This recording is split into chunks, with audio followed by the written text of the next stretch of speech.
Tonight on the Game On podcast, a thrilling Melbourne Cup with an outside chance winning at Flemington. Lloyd Pope does all the damage to rescue South Australia to beat Victoria in the Shield. I became religious for an hour. And Australia start well against Pakistan, but still some questions to be asked. Welcome to the Game On podcast. My name's Pete once again, joined here with Malcolm in the studio. And mate, let's kick off with your good for the weekend, just to kick us off. Yeah, good. The good is obviously South Australia winning. I thought you might say that. But I will be honest, on Saturday, I had the pleasure of a particular lady come up to me and say, "You Malcolm." And I admit I did recognise her, yep. I'm Eloise Carey, and I'd just like to thank you for the support you give to the Carey family and that. And I ended up then sitting with Alex's dad, with Gordon, and Gordon had been crook, and he's well and truly on the mend, and it was a bit scary there for a while. Mm-hmm.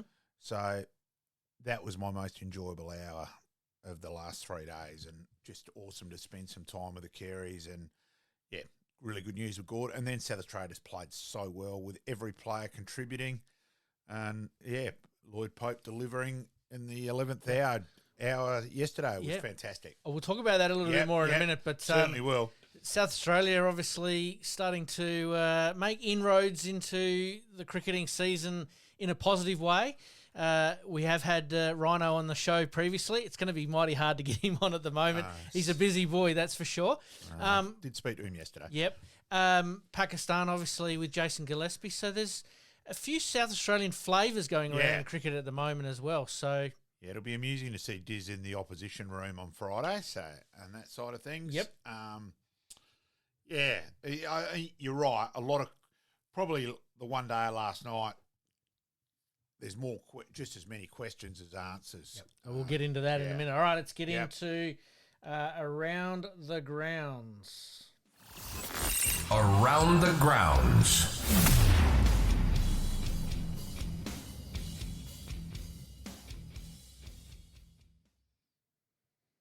All right, today we're going to take a look at the AFLW, both Adelaide and Port Adelaide making the finals. We're going to take a look at the basketball as well. But let's start off with cricket, as we sort of already preluded there, I suppose, with South Australia with a huge 2 weeks, firstly against Queensland and now against Victoria. Our first win over Victoria in a Sheffield Shield game for 9 years. So, yeah, it was fantastic to be there in the end yesterday. That is another saga. We will cover that later. Yes. Look, every player contributed. Lloyd Pope, cometh the man, cometh the hour right at the end.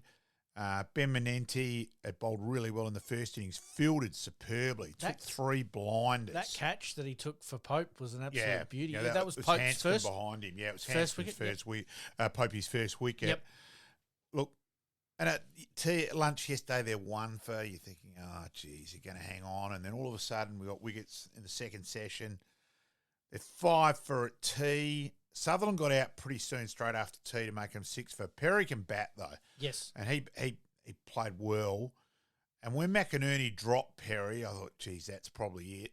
But then Pope bowled him. He went to cut when he shouldn't have. Bless you. Excuse me. No, all good. And then, then Peter Siddle batting 9, and really he's probably number 11 nowadays. So it was 3, 9, 10 jacks. Yes. And, Popey was just too good. And, it was an awesome atmosphere of a couple hundred people. Yep. Good to see South Australia obviously back on the winners list. But I think the want, will, desire and grit seems to be with South Australia this year, which is something that we've talked about previously in previous episodes, that, the collapse comes and you're sort of expecting a little bit. I'm not there now. No. I'm sort of thinking that there is a little bit of grit and determination now to hang about when needed. And even how well we fielded this game. We fielded really well overall this game. Yep. Look, you lose Carey after this game, and he's been our best batsman so far, obviously. Yep. So lose Kez. Harry Nielsen will come into the side. Look, he's been batting really well for West Torrens, so hopefully he's in good nick, so hopefully that'll happen. Well, I suppose if you are in form, you're going to get rewarded with opportunity. There are a few players that are probably in that category that when the national players come back, they're still fighting for their spot. So it's pretty important, isn't it? There's a bit of irony with this game that Jake Lehman was a controversial selection. Mm-hmm. He was lucky to hold his spot. Yep. I've got to be honest, it was hilarious in the second innings. He was that nervous and told you. I've never seen Jake like that. I did say to Rhino at the lunch break, go give him a double scotch, will you? Yep, calm him down.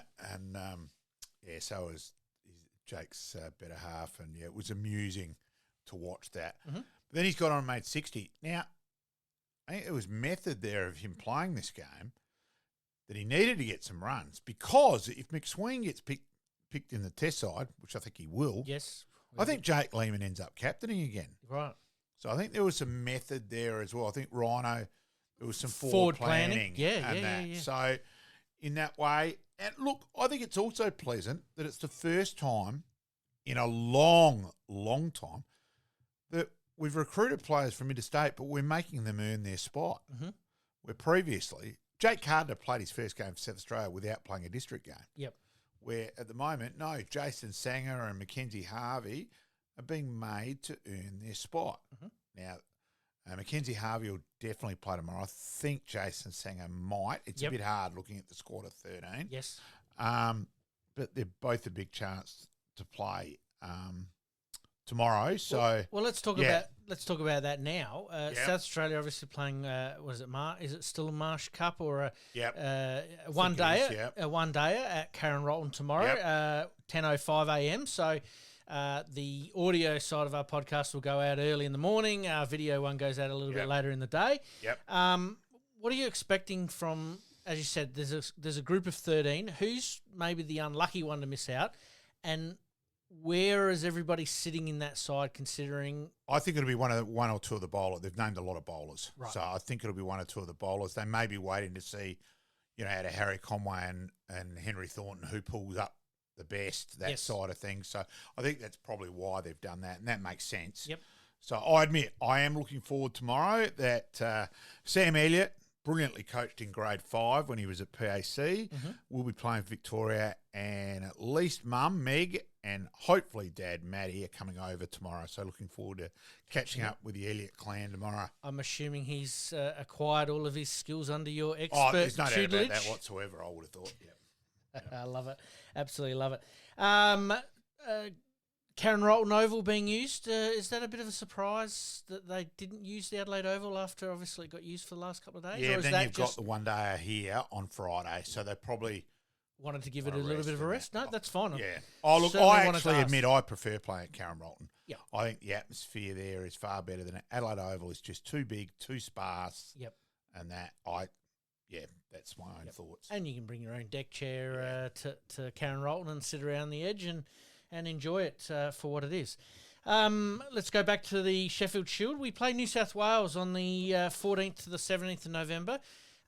Is it good to get these sort of matches in nice and early before Christmas? Yeah, I think so. At the moment when there's a bit of momentum as well and there's a bit of depth and that side of things. Look, Harry Minenti had struggled so far in terms of it, and then he took 5 for in the first innings. Yes. It's easily the best I've seen him bowl. Yep. Never been a doubt on his fielding. He's probably. I think the comment that he is our best slip fielder in Australia is pretty accurate. Yep. And he batted okay too. Yeah, he batted well the last couple of years, but I've always thought, hang on, it's a bit ridiculous that he effectively is playing as a batsman at 8. Yep. This is the first rule game where he contributed heavily with the ball. Yep. So that's encouraging. Do you see that being a little bit of Rhino's influence as far as, being a stock bowler like that and can impart some knowledge onto him to go, look, we need to get you from here to here? Not really sure. I think this game with Buckingham, McAndrew, Wes Agar is injured. He's got a hip problem, which he's got arthritis in his hips, a bit of a worry. Trying to think the other bowler, and Spencer Johnson's still coming back. Yep.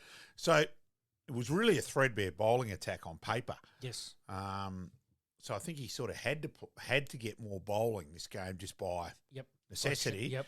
And he delivered. Like Victoria were none for 59. Yep. And they really didn't look like losing a wicket. We were saying, geez, this is going to be a long day. Yep. Then half an hour after lunch, they were 4 for, and really probably should have been 5 for. There was a LB given not out off Menenti, would have made them 5 for 67. So, yeah, all of a sudden just delivered and away we went. So, yeah, really encouraging.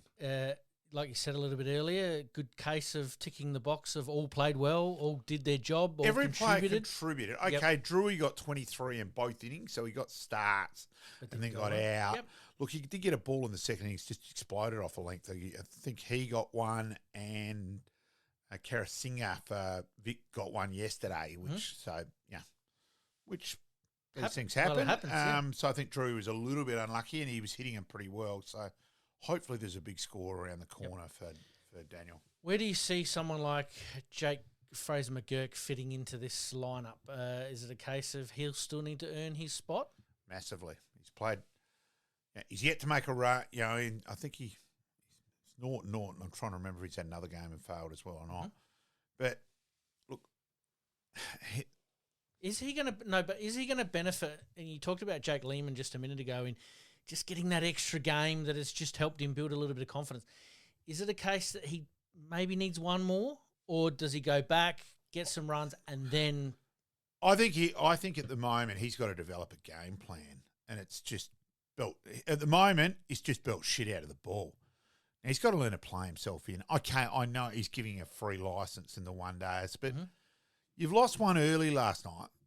We're only chasing 203, the 50 overs. Yep. Rein it back, but he didn't, and it was just a smash and grab, almost lucky 16. And is he one of those players that will get you 120 off of some ridiculous number of balls, and then he'll be the same player that will get you 6 off of 3 balls or something like that? He's just got a bit smarter. I think he's actually a reasonably complex cat. Yep. If I'm being honest, okay. I think. I think that's in most sports these days. You've got to cater for those. You do slight variations of where people are a bit like that. He's yet to show in a Shield game. Yep. Batting Shield cricket, play yourself in, work it around. Yes, get a bad ball, put it away. That's fine. Yep. But all he's done so far is try and belt shit out of the ball. Like his first Shield game, it hit him well. Like he was 35 off about 18 or 19. Yep. Gets caught on the long on boundary the last over before lunch when we were 5 for. It was just so dumb. So is that a case of teams working him out and going, we'll give him something to have a little bit of a nibble at, and generally they're going to come out on top? Yeah, I think at the moment let's put it this way, he's regarded within cricket circles that he's got ability, that yes, he can play some freakish shots, but not respected within cricket for the cricketing side of things. Yep. There's a hell of a lot. He's 22, I think, going on 15 in terms of that side of things. So there's a lot of growing up to do. He's got to work a game out. Otherwise, he's just going to end up on the 2020 circuit. Now, look, if he gets on the 2020 circuit for a couple of years and he plays a freakish innings and keeps a contract, well, guess what? He's earning an obscene amount of money as it is. But does he want a bit more out of that in the game? I'm not sure. Where do you see Sheffield Shield sitting in the scheme of things for him then? Now, a question without notice, because obviously you've just talked about it there, going... I know he was disappointed he wasn't picked, but I think he might be over... he's not being honest with himself in looking at that. No, he shouldn't have been picked. So hopefully there's a bit of growing up. Okay. Yeah, see what happens. Time will tell on that one, and I trust Rhino... who will be right on top of that. Oh, look, and he's playing at West Torrens. Yep. So Mark Harrity, Sam Ellicott, the Ellicotts really well respected. That mentoring is right there with him. So hopefully that helps. Yeah, absolutely. All right, let's talk Test cricket. The opening spot is still up for grabs. Are we any closer to knowing who it is? You sort of mentioned McSweeney there at the top of the show. I'm sort of leaning a little bit that way, but does Australia really know yet? I don't think they do. I think at the moment he's favourite, put it that way.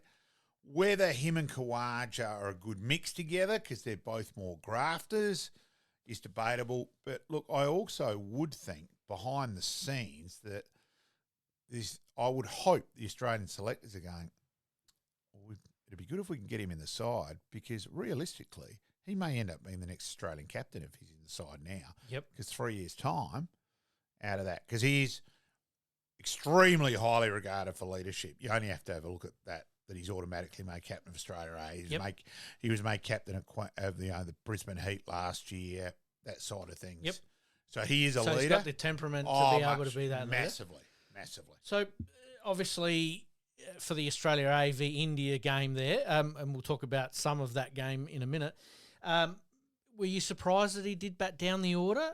Or was it a case of this was already pre-planned? Yeah, I think so. Look, there's 4 names there. One of them was going to bat 3, one was going to bat 4. Yep. Now, whether he should have batted 3 instead of Bancroft, you can probably debate that because I don't think Bancroft was ever going to. Yeah. Yep. Bancroft slipped away so far. But where do you see Bancroft sitting in the scheme of things? Oh, I think he's way back, personally. Yep, so he's gone to the back of the pack? Yeah, I think he's at the back.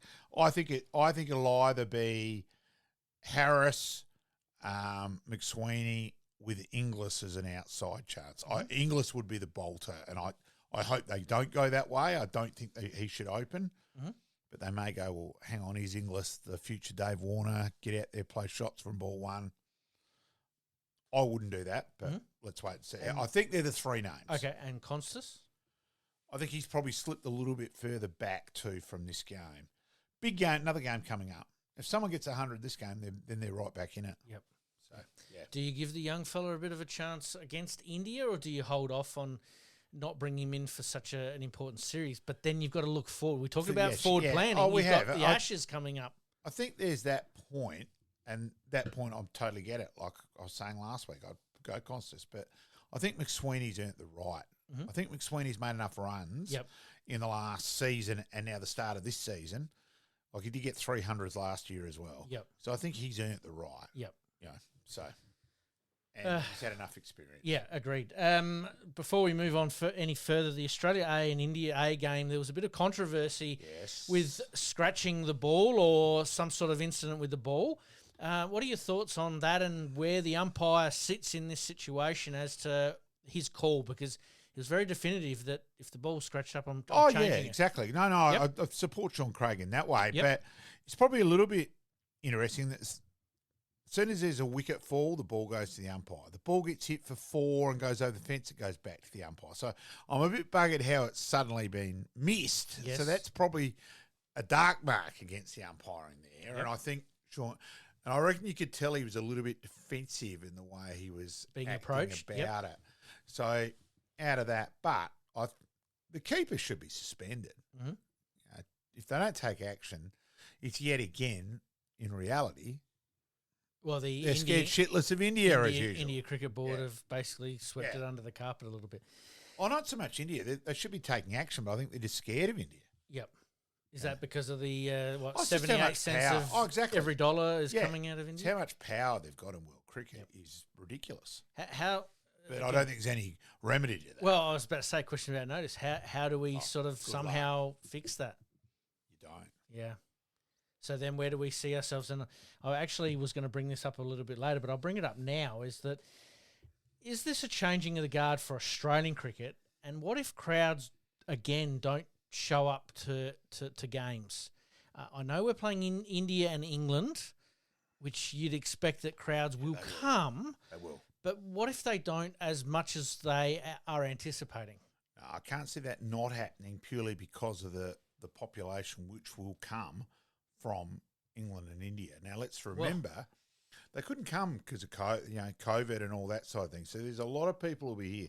It showed last night, the Pakistan game. There seemed to be more support for Pakistan, and Ferg made that point commentating. But this is why I'm asking that, is that Australian crowds, not talking crowds in total, because I know they'll turn up, but Australian crowds. What if Australia's crowds are smaller than anticipated? Yeah, I think they'll still be okay. But I tell you what, they've got to get their head out their backside about the prices. Yep. Now, they're pricing things out of people's reach. And we will cover that right at the end. Yep, we've got the rulebook rant coming up. I'm not happy. I know you're ready to tee off on that one there. Changing the guard of Australian cricket, you talked earlier on that McSweeney could be the next Australian captain in 3 or 4 years' time. Steve Smith, Khawaja, Labuschagne. there's going to be a real hole there, isn't there? There's going to be a change in the guard. That's where Constas comes in. Who knows? Now, who else India will is come sort of through. going through that a Yes, little bit at the moment, aren't I they? don't think there's any doubt about that. Wright Sharma and Kohli are both struggling. Wright Sharma doesn't play that. He's missing the first test, so it'll be interesting to see what India. I don't think we know what India will do there yet. Yep. So, It's going to be an interesting one there. And the last one on Test cricket, mate. Are we playing too much cricket, and has the novelty worn off? Once upon a time, it was the hottest ticket in town. Not in Adelaide, because we know that Adelaide crowds are going to turn up, rain, hail or shine, day, night, Sunday afternoon, Thursday through Sunday, Thursday through Monday, whatever the schedule sort of says. But is there a little bit too much cricket going on that it has lost a little bit of its novelty value? Or has become a novelty? I think so, in terms of, because there's so much Big Bash played and all that. And that again adds to the point, which again at the end, where the administrators have got their head in their backside about Shield cricket. Yep. Where that fits in. Yep. It's going to be interesting there. All right, let's move on to local cricket. Which round of the Premier League has been completed? Is it round 2? Yeah. Yep. I thought it might be, but I just wanted to double check.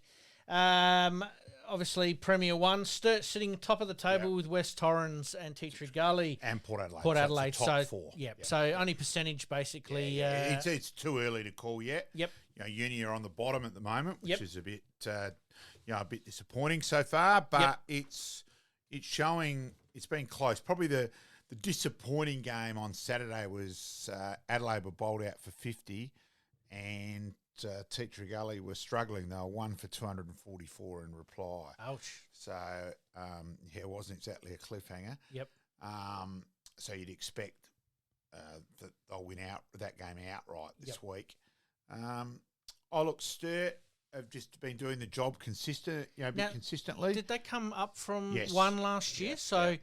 They've made the jump and then the jump again. Yeah, but look, I know it's early days. it was early days to go down. They were a better side than that. They never should have got relegated. Yep. Corey Kelly, TK's twin brother, Yes. did have his captaincy debut this game with Tom being in the Shield side, and did muck around with him. That pretty easy job. This, too easy to CK. So, but yeah, they're gonna be around the mark. Look, West Torrens against Kensington was West Torrens only got 230 odd. I haven't got the scores in front of me. Yep. But Spencer Johnson came through. Spencer Johnson playing for West Torrens blasted through on the second day to get them bowled out, and I think he took. Yep. No, that's fine. Sure. And he Port took 5 or 6. Yep. And Port Adelaide obviously being around the mark for a few years now. Still sort of sniffing around that top part of the ladder. Oh, look, yeah, Tom Andrews is their key player. He made 100 on Saturday against Uni. He virtually won the game himself on the weekend. There was a big LB appeal when he was on naught, given not out. And the guy said it was close. There wasn't a real dummy spit about it. Yep. It was close. And he just said he just had the game totally in control from there. So, Sturt, just comfortably, just chased it down. It was a slow scoring game, but Sturt 3 for 147 defeated Liddell 104. Yeah, West Torrens 204, and then Kenzie would get reasonably, but then Spencer came through and blasted through to bowl Kenzie out for 178, of which Spencer was 5 for 31. Okay, so he did all the damage there. Again, easy game. Adelaide Uni made 256, but Port Cruise passed them 4 for 257. Yep. Now, Teatree Gully declared, as we said, at 5 for 284. Yes, they did lose outright. So 50 and 197. So yes, Teatree Gully did win that game outright. So for Teatree Gully in their first innings, Luke Holman made 159 with 22 fours and 3 sixes. So he didn't worry about running much. Nope, and it was just the day to do it. It was a bit of an odd day on Saturday. You sort of got that breeze that was swirling a little bit, a bit overcast, but it looks like a few players dealt with it very, very handily. Premier 2, East Torrens and the under-19s sitting top of East table. Torrens cruised, none for 148, chasing Southern Districts 147, of which Josh Barrett, who'd come from Southern Districts when they got relegated to East Torrens last year. Yes. Then East Torrens went down, made 107 not out against his old side off 89 balls. Isn't it funny how players get that opportunity he's a against good their player. old club? He's a good player. They generally do okay, don't they? But Woodville chased down Prospects and Northern Districts.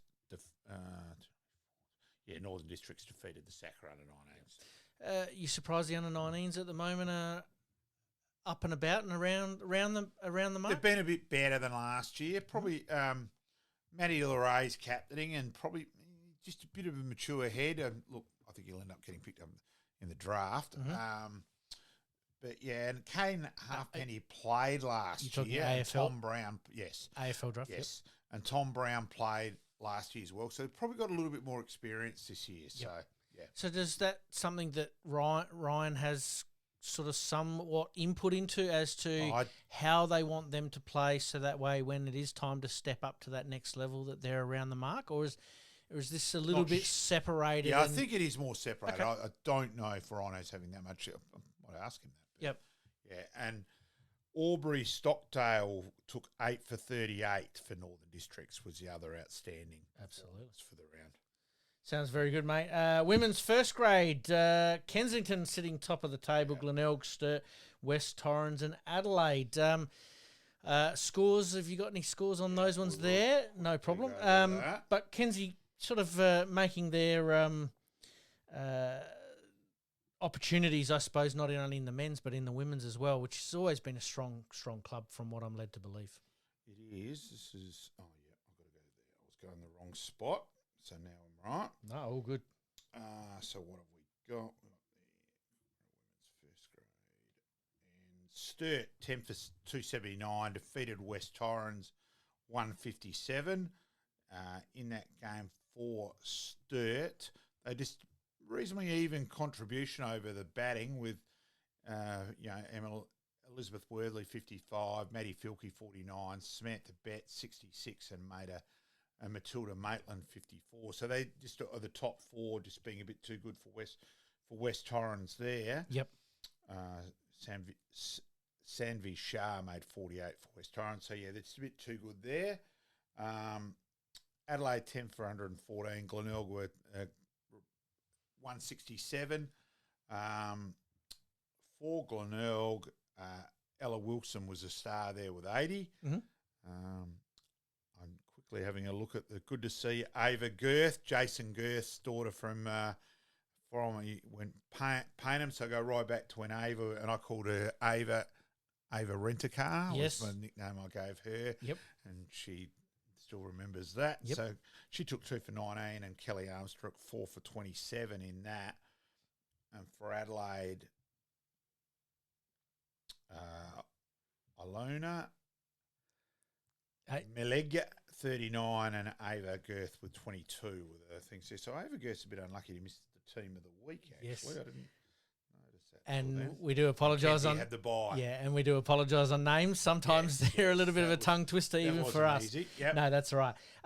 Were you surprised that Glenelg are not up there in the men's? They sort of dominated a little bit last year. It's only early, yeah. So there's plenty of time. But also the other thing too, Glenelg, McSweeney, Conway, Doggett. So they had a few, I think it was 2 others. So they had a few out, sort of all represented a bit of everywhere. Yep. So yeah, and Alex Carey, obviously, not that he plays for Glenelg very often. Yep. But yeah, that side of things. So excellent. All spread around. All right, let's take a very, very quick break. Coming up, we've got Adelaide getting the job done against Geelong to secure a first qualifying final. Second qualifying final. Port Adelaide qualify for their first ever finals appearance with an elimination final against Richmond. And the Adelaide 36ers find it tough going on the road to the New Zealand Breakers.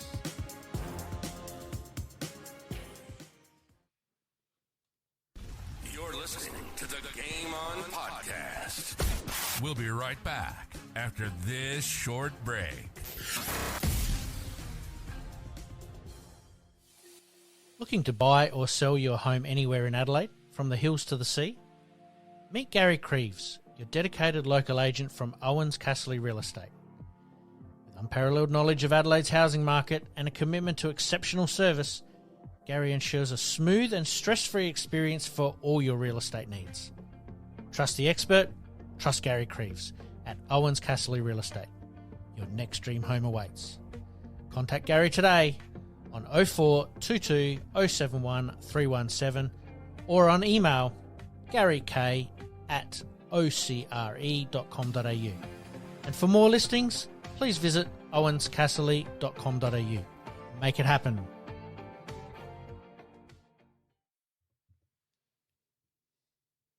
And as per usual, we thank our sponsors there. If you're looking to sell a house or buy a house, please contact Gary KRIEVS at OUWENS CASSERLY. All right, let's move on, mate.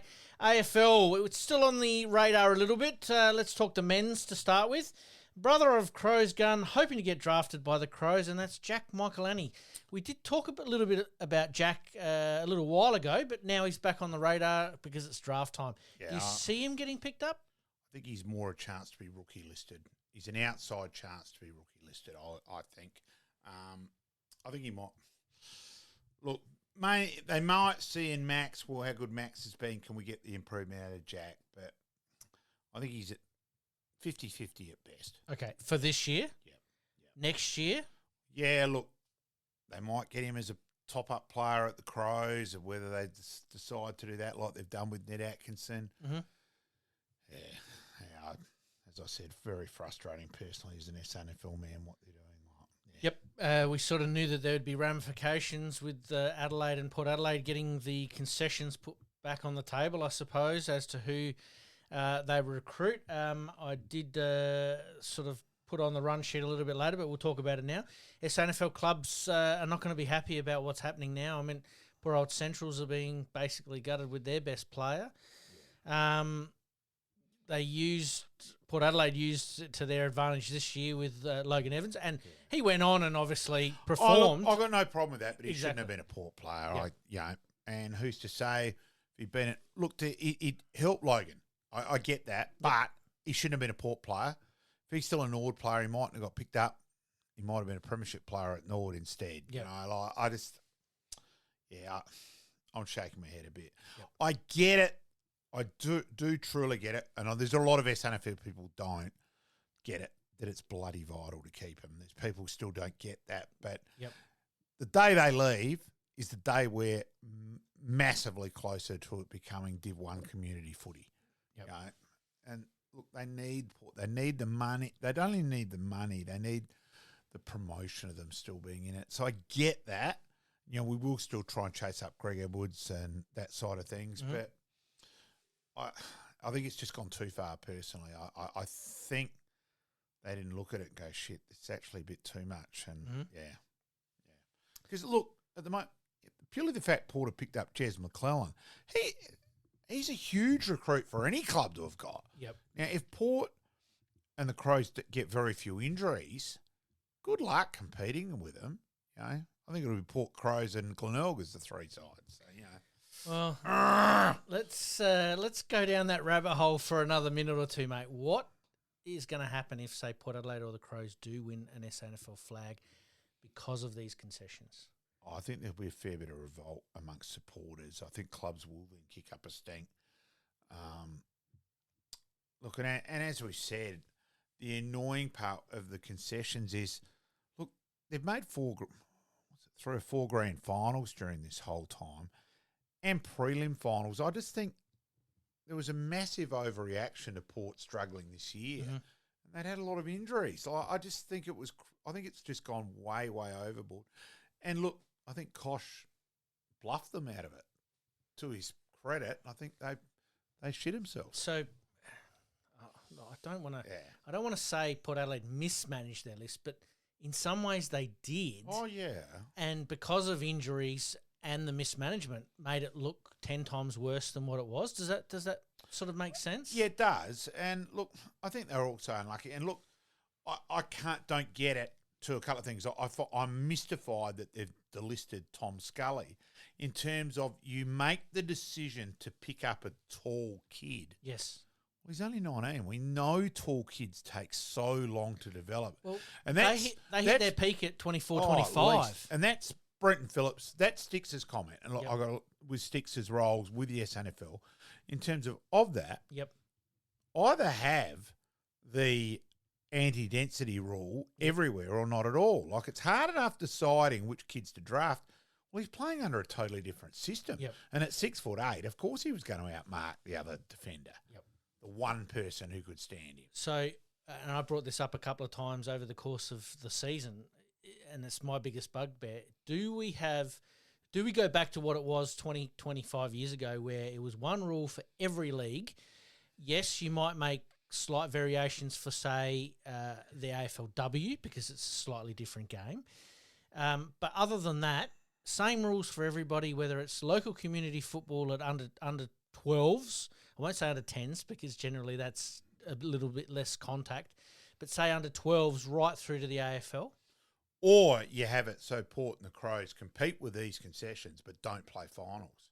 That's the other one as well. Yeah, but then you're doing it the other way as well, aren't you? You're sort of convoluting the system, aren't you? You are, but at least you make it so that if you beat them, you get the points, but they become null and void effectively if you lose in terms of that way. So you're still getting the benefit of winning. Yep. Look, I see that point where at least it means they're not going to win a flag. And I'm sorry, neither team deserves it after what they've done. And Port have played the holier than now attitude on it. They took off Scott Lycett when he was BOG at three-quarter time in a cliffhanger in the elimination final. Yep. Purely to rest him to play AFL the next week, which I actually think was a dumb decision because he needed the workload. I agree. So not only was it Well, it was stupid as well. And then 6 months later, he's gone anyway. Yeah, but I get it. You're concentrating on the AFL, but don't play the holier than now that where the club do exist to win premierships and all that bullshit when you do things like that. Yep. It's certainly a rabbit hole that we could go down for quite some time there, but let's. It's unusually quiet for the AFL at the moment. Normally we get 366 days a year and everything's all in the news, but we haven't really heard too much from the AFL in the last. Oh, there's still a fair bit on the draft out. Yeah, there's still stuff, but it's not as big a noise as possible. As much not. as possible. You've still got so. Yep. And in terms of the AFLW, look, Adelaide were average against Geelong. Geelong looked, at half time like they're going to. But then Adelaide upped the tempo a bit, were a bit better, but, geez, there's still some weaknesses. Mm-hmm. They lack a crumbing forward. That's their biggest weakness by a long way. Yep. Still the same thing, my gripe with Ebony Marinoff running to spots. Oh. So someone like Jess Waterhouse, that kind of person? That I don't think she's good. She'd play it. They gave her a chance and she really struggled early on. But she is that buzzing forward. Yeah, but just... It's not one grab. Wrong. Same thing as Martin. It's just not one grab. It's not clean. Yep. It's just an honest battler. Yep. Now, you've also got to remember that at the start, Adelaide had that moratorium of the girls here. So previously, the good girls had come through like a window and a Shoals, would have been playing for Adelaide. Mm-hmm. Now they're at Port. All of a sudden, Adelaide's actually just got some battlers playing as well. Well, they didn't have that. You go back to that grand final here where they annihilated Carlton. Mm-hmm. Geez, they had way more depth than what they've got now. Yep. So there's that side of it. My beef is the players who played all the time still not. It's still see ball, chase ball, and like little bees on a honey pot. It's like a mini league game where little kids just chase the ball. There's still a lack of footy now to work out, to run, to create space, shepherd, and that side of things. That's my big beef. Is the byproduct of that you're talking about there, with the competition expanding the way it did? I did. It's grown too quick, and then playing the game massively, massively, and playing and trying to cram it in. So you've got the girls playing three games in 7 days, that side of things. So they're tired. So all that's done is make more scrimmage and that. So it's really made the product worse this year. Like, there's a lot of people now going troppo about the product. Well, the AFLW and the AFL, yet again, the Laura Kane era. Mm-hmm. Well, that could be coming to an end. There was a little bit of a rumour going around today that Laura Kane might be heading over to Tabcorp. So we can only hope for the good of the game. Well, let's talk. She's just out of her depth. Let's just talk about the AFLW for a moment. And there's been finally there's been some people stomping up and down, going it needs to change. Will we go back to where it was when it first started? Because we've talked about it ad nauseum. That is probably the ideal time slot. Of course it is. As far as it's a nice lead into the AFL season, it just sort of gets everybody in it. Yes, the weather's a little bit warmer, but play more night games. Yeah, and look. Double headers. There may be another administrator we're trying to get on who totally agrees with that as well. We just got to wait and see on that. But that's what should happen. Yep. But I don't think that will. I still think they're being too pig-headed about it. They just should admit that was the best model. Let's go back to the best model. Yep. Well, we've tried now 2 or 3 different iterations. It's easily the best one. As we said, 8,667 games of the Big Bash. The tennis is finished. You're ready for footy. Yep. It's honestly easily the best time. And at the moment, you've got clubs that are still there, if that makes sense. We're over footy at the moment. Yes. So at least at that time of the year, you're into your men's pre-season, which means you've got obviously more people around the club. You've got more trainers available. Everybody's available. Once the season finishes, let it stop. Let the administrators do the draft and the rookies and all that kind of jazz. We're going over old territory, what we said. You don't end the main movie and then start the matinee. Yep. Over and out. No, fair enough. All right. Port Adelaide, congratulations go there. They are still, at the moment, on a bit of a hot streak and will now play an elimination final against Richmond at Alberton. I think that's a big thing for Port Adelaide, isn't it? Was there on Sunday for Yes. Craig Martin's Yes. 50th upstairs. Happy birthday, Craig. My apologies there. I was participating in a state event. And look, it was to that. GWS looked the better side all game. Yep. They looked way the better side. Port just hang on. Yep. And then the crowd, I will say, to Port Adelaide's credit, the crowd was way more up and about than what it is in an Adelaide game. I think the fact that Adelaide have been around that bit longer, that it's lost that initial edge. Yep. They reminded me what Adelaide were at about year 3 or 4 in terms of the crowd environment. And look, the numbers there were very good. Yep. I'm driving. I was driving from Adelaide Oval. I'm thinking it'll just be like a normal SANFL game nowadays. I know exactly where I'll park. Yep. Pig's ass. Yep. It took me about 20 minutes to find a park. Yep. Back like the old days at Alberton. Yeah, it was. And they did actually had people parking in the middle of the road and that side of things. So it was.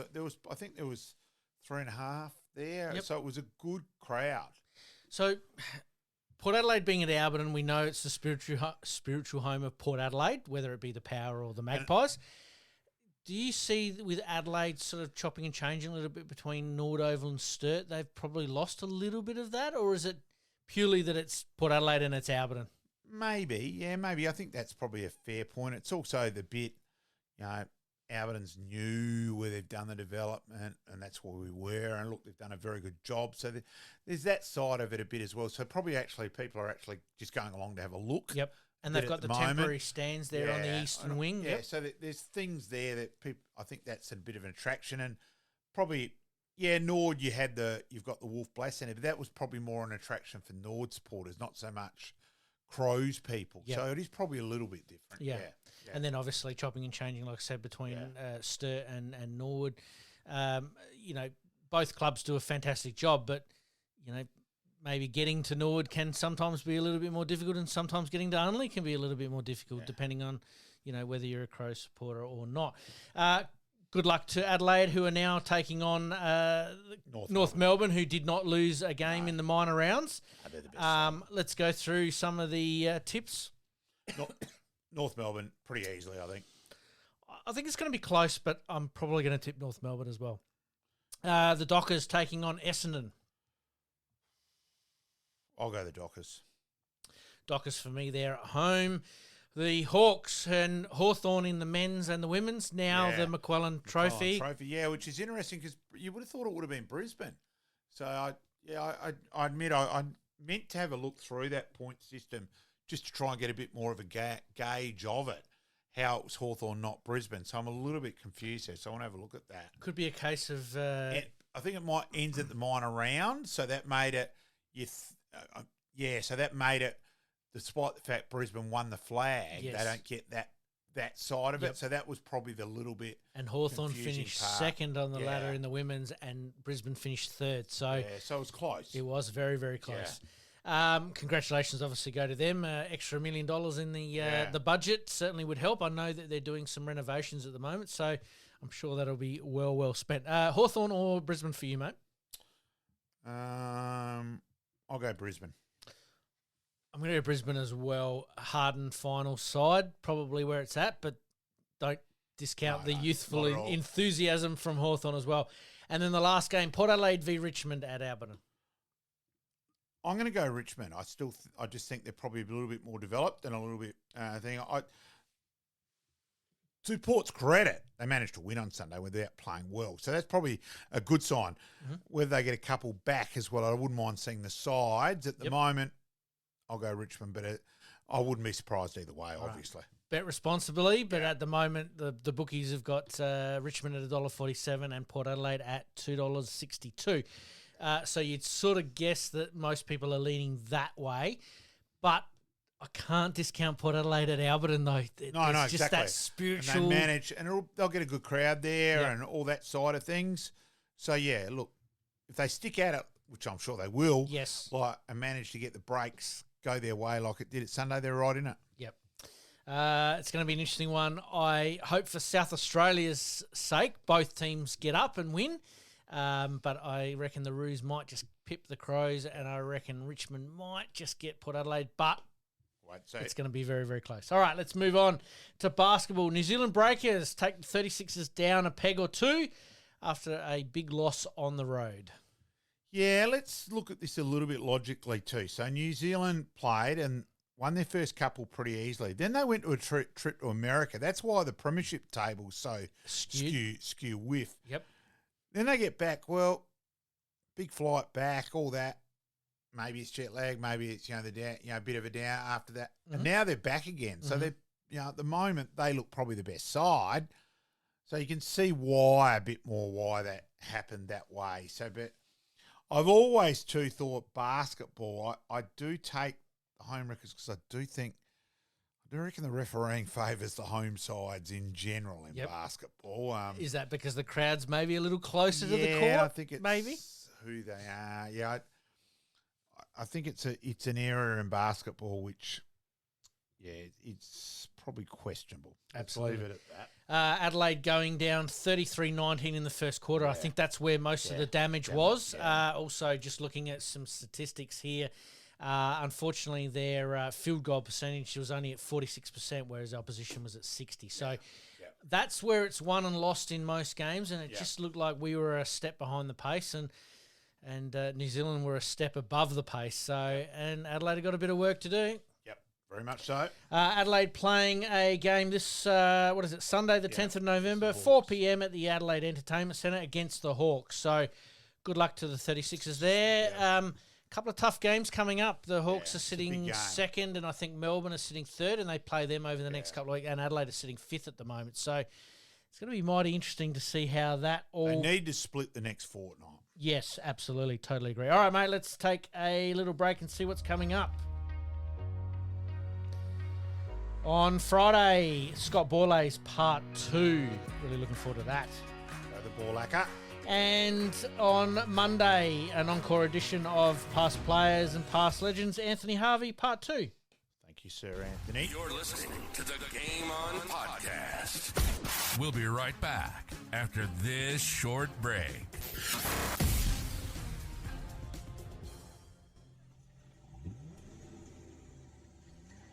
A dents and scratches putting a dent in your day?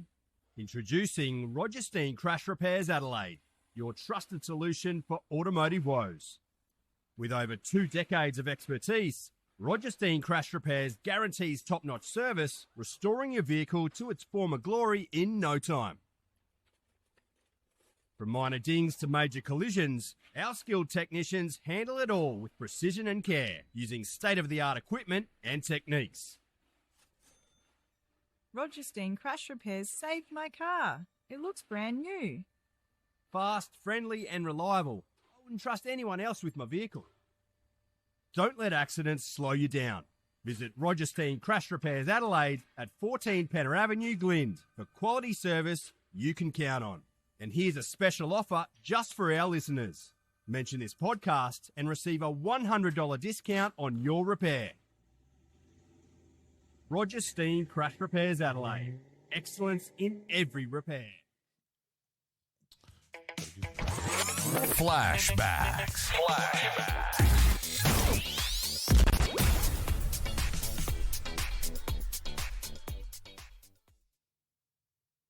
All right, and as per usual, we thank Roger Steen and Craig Steen there. And like you said there, you need to give them a bit of a call, I'm assuming, to fix up that bumper from last week, the highs and the lows of life at the moment, mate. All right. Still shaking my head, Mr. Elliott. It's all good. All right, in flashbacks this week, considering South Australia had a big victory in the cricket, we thought we'd have a little bit of fun here and play the South Australian v Victoria 1994 State of Origin.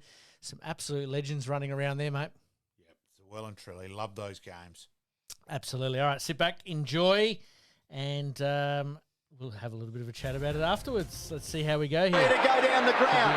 It's kicked to half forward. Marcus taken by Ring, not paid. Umpire's thrown the whistle away. Platten tackle. He's got the football. And the umpire will call for a bounce on the back end of the square. In South Australia's attacking half. They've really got to hold this up now. They can play possession football, and let's hope the time ticks away for them. The Victorians have just got to attack. Danny Frawley a chance. Goes wide. Very wide. McKay can't take. Yes, a great mark in that situation by the boy from Lucendale. And the South Australian fans are pretty happy with that. He gets the hand pass to Jamison. Jamison goes down the ground with an awful kick. Possession important here. Craig Scholl, well done. Plays it to his own advantage. Good pressure applied by Kapler. But Scholl gets back onto the right foot. Kicks Victoria back into their attacking half. Up to centre half forward. Wanganeen went without it. South Australia with the numbers hocking over the top. And it'll be a ball up. Gee, Scholl was good, wasn't he? If he'd gone to ground, the game was gone. All over. Victoria trailed by 2 points in a thriller in the State of Origin. Rashudo's kick. Scholl running his heart out. Will it stay in? South Australian fans scream for it to go out. Scholl squeezes it towards the 50. Mercury taken by not by Hot. Mercury punches it forward. Still the mix go forward. It's at the 50 and it's going to be a ball up again. It's not a place for faint hearts out there at the moment. They're going, a lot of them. What a game. Inside the last 3/4 of a minute. The next play, the all-important. Hocking. Can he get the handball? A chance for Brown. Brown goes for goal. A high ball to full forward. Adlet's there. Adlet's with a chance. Left foot by Adlet. It's a free kick. It is South Australian free kick, I think. And there's no doubt the free kick was there. Player being held.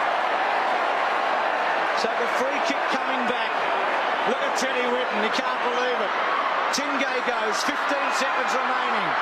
This could be the big play for the night. Jamison forces it out. And South Australia have 8 seconds to hang on.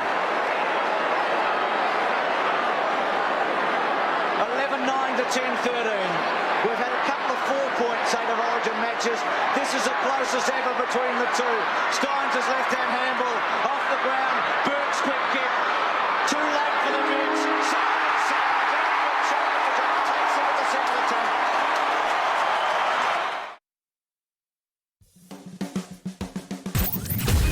Extra time. Big finish.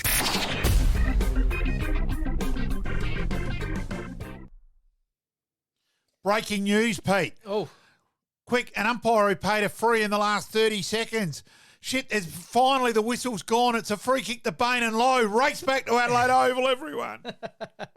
absolutely love it, mate. Mate, classic memories there from 1994. Ablett giving away that free kick late in the game. sort of manhandled him a little bit and almost sort of said, "What did I do?" But you're right, the umpire actually blew the whistle on this occasion.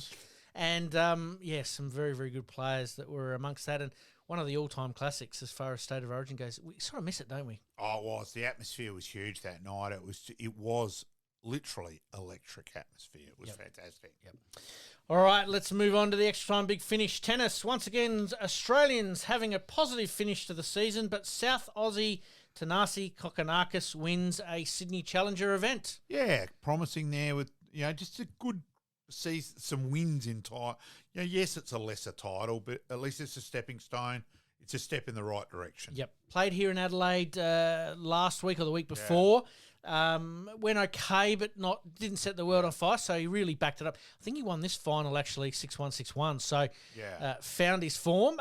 But his opponent on this occasion in Sydney was Rinky Hijikata, who's had a huge 2 weeks. He won the Adelaide International at Playford as well.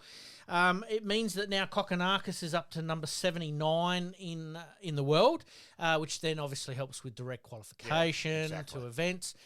So that helps him out for next year. And Lee too, stepping up another 6 or 8 places to 178. So another notable name amongst the list is Bernard Tomic. We haven't really talked about him too much. He's in the Nick Kyrgios category of we're not sure what he's doing. But he's actually got his ranking up to 207 at the moment, which I think is a pretty fair effort. Higher than we would have realised. So good to see Lee Too's name, though, there, the former Prince Alfred boy. I remember watching him when I was coaching at Prince's, and so I've always followed him a bit because of that. So, And then obviously famously from a couple of, month or so ago against Carlos Alcaraz at the US Open on the show court, and he didn't let himself down, that's for sure. Yeah, very much so. Absolutely. All right, let's move on to NBA. Some teams are starting to sort themselves out. Once again, the Celtics and the Oklahoma, Thunder are around the mark. So really looking forward to that. There's only been about 7 or 8 games, so we might cover that in a bit more depth. But I just thought it was very interesting that we should point that one out. Let's move on to motorsport. Max Verstappen takes out the Brazilian Grand Prix, but Oscar Piastri actually started on pole. Yeah, but faded, which is a bit disappointing. Went back to 8th. Max Verstappen leading the championship ahead of Lando Norris and Charles Leclerc, I think it's said. But Oscar's actually sitting 4th in the championship. Now, that actually surprised me. A bit like Bernard Tomic. Didn't quite sort of know where he sort of sat in that, but he's actually in 4th on the Drivers' Championship. Which is encouraging. So, see how he goes. But, it's promising. Do we see him being one of Australia's best drivers if he keeps up at this pace? Hold the phone. Let's wait and see. Yeah, cool. All right, let's move on. Baseball World Series, congratulations have to go to the Los Angeles Dodgers, winning the series 4-1. Mate, I couldn't have said it any better. Obviously, being a Boston man myself, it was quite nice. But, no, I think the Dodgers definitely had the talent to be able to do it. And New York made some critical errors at some very, very important times. Wow. But I think the big one is Freddie Freeman makes history in the 10th inning of Game 1 of the World Series with a walk-off grand slam. Now, this is again, we're full of surprises in the extra time big finish. This is the first time to ever happen in World Series history. Well done, Fritz Freeman. Yeah. Absolutely. It's just an amazing statistic. You imagine all these World Series games, and it's never happened before, and he just does it for the first time. Incredible. It was an absolute beauty. All right, let's talk some SANFL news. New facility I hear on the grapevine is being built at West Lakes. It's all been given the go-ahead, and I reckon they're going to break ground very, very soon. Is this a good thing for the SANFL? Yeah, not sure on that. Yeah, I'm a bit confused. I want to do a bit more delving on that one. Yep. I can't quite work that out. So obviously the Crows and the SANFL swap facilities. Yeah. What's the go with the Thebarton facility? Because it seems like there might be a little bit of water still to go under the bridge there. I would think so. Yeah. As I said, and now the SANFL are going ahead, so it's a bit muddying. It's got me a bit beat. It's gonna be very interesting. All right, mate. Let me play the big thing that we've all been waiting for. Rulebook Rant. All right, mate. Take it away. Look, we're all wrapped that the South Australia improving and doing well in the cricket. We all agree on that. But, let's get a couple of things there right. It is to go to a Shield game as a non-member, it's $10 to get in, and it's $20 to park your car. Yep. Now, that is pricing it out of reams of a lot of pensioners. Now, it's supposedly to give you better value for your membership.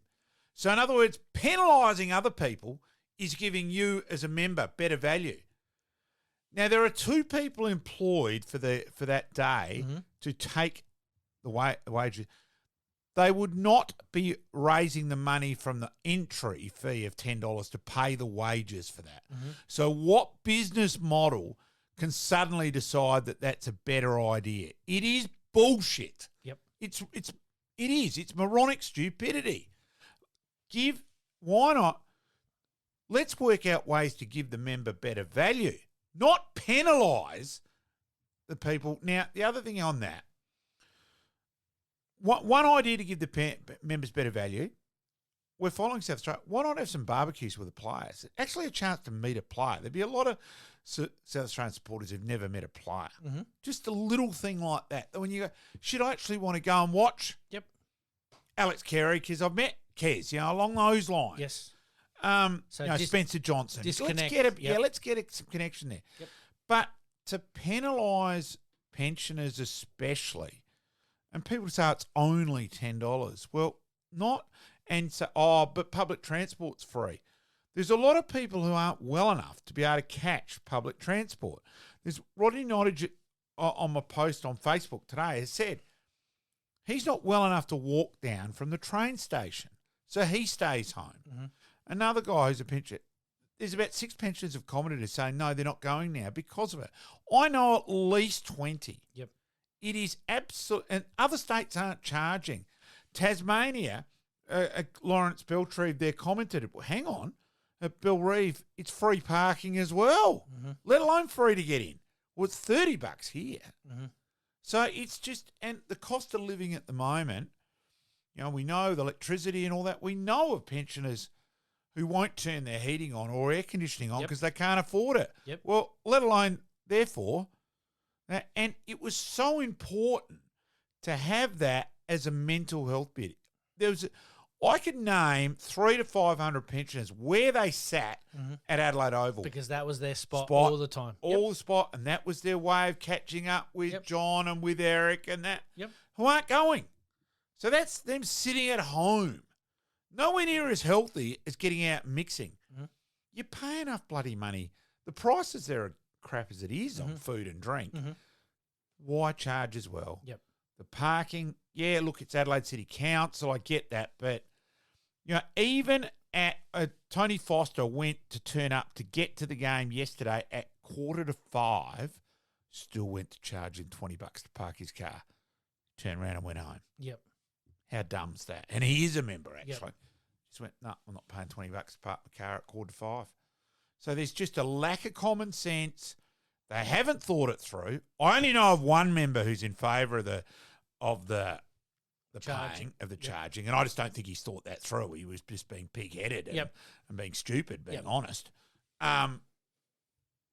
You've only got to go on to the post I did, Malcolm Rulebook Ashwood, and have a look through on what the inevitable, all the members, people there have all said the same thing. Yep. We might share that to our socials and try and get people there. Yeah. Well, we want people up and about for South Australia. There was at least a little bit of noise when we won yesterday. Yes. But there could have been another 500 to 1,000 people there. How much better would that have been? Yep. It ain't rocket science. Use some bloody common sense. Bang. Which isn't so common. Bang. Mate, we'll leave the rule book round there. I wholeheartedly agree. We'll actually put that on our socials there and see if we can get some noise behind it. I totally agree that it is very, very important. All right, let's leave the good, the bad, the ugly for tonight. Thank you once again for your time again tonight and obviously talking all things cricket and football and all sports as well. Until next week, we promise to do better. We'll see you then. Thanks, mate. Thank you, mate. In this crazy world we live in, we all need the distraction. Enjoying the show? Like, rate, and subscribe. Hook up and connect with us on social media at SportsCast SA. We'll see you next time on Game On.